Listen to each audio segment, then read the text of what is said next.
Aujourd'hui, nous lançons la première pierre d'une usine ici dans la zone industrielle Jod Lasfar, dans la province de Jadida, d'une usine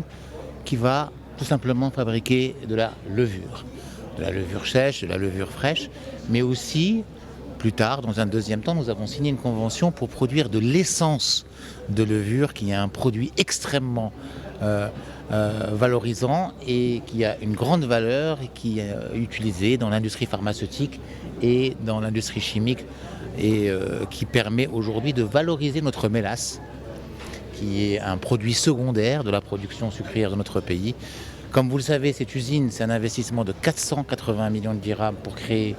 plus de 500 emplois directs et indirects dans la région. Elle contribue de manière forte à la réalisation des hautes orientations royales pour renforcer la souveraineté alimentaire dans notre pays et la souveraineté industrielle dans notre pays. Elle participe aussi à l'économie circulaire en valorisant 95%, à hauteur de 95% des intrants de la production sucrière nationale qui étaient tout simplement rejetés ou non utilisés ou vendus à des prix très très bas. Et mieux encore, elle fait entrer le Maroc dans le club très fermé de la production de produits d'essence de levure et de levure qui ont une très haute valeur ajoutée et qui permettront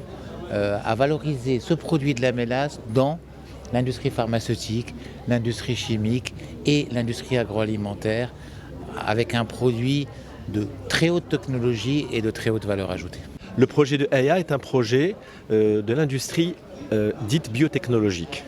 puisque nous traitons de la cellule et nous produisons à partir de cellules souches qui nous permettent de donner un produit alimentaire que tout le monde utilise, puisqu'il s'agit de la levure et qui fait partie des biens de première nécessité de notre pays, puisque c'est avec ça qu'on fabrique le pain.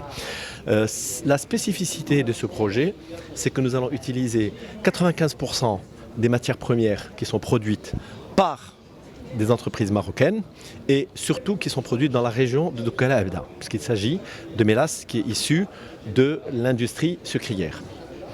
Aujourd'hui, donc, nous démarrons les travaux et théoriquement, on devrait sortir les premières productions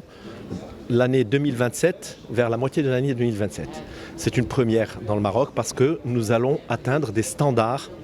de production de milieux stériles et de qualité qui seront uniques, même dans l'Afrique. Deuxième phase, dont on a parlé, qui est un investissement de 650 millions de dirhams dans ce qu'on appelle l'extrait de levure, qui est un ingrédient qui rentre dans la fabrication des médicaments, antibiotiques, vaccins, etc. et qui, lui, sera une première dans toute l'Afrique, puisqu'il n'y a aucune unité de fabrication d'extrait de levure en Afrique. Et grâce à ça, nous ambitionnons, puisque nous l'avions dit, nous ambitionnons d'exporter 30%, mais en plus de ça, 100% de la production de la deuxième phase sera exportée. Le lancement du projet de la fabrication de la levure aujourd'hui,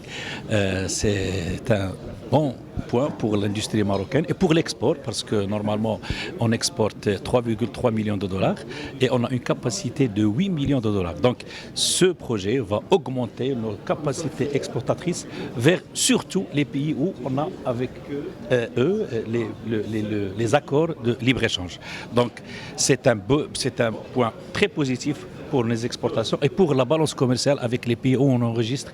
un déséquilibre au niveau de la balance commerciale. Et ça prouve que notre industrie se porte très très bien et ça va exactement avec notre programme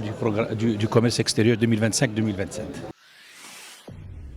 Pour suivre toute l'actualité d'EcoActu.ma, inscrivez-vous sur notre chaîne YouTube et rejoignez notre communauté sur Facebook et sur les autres réseaux sociaux.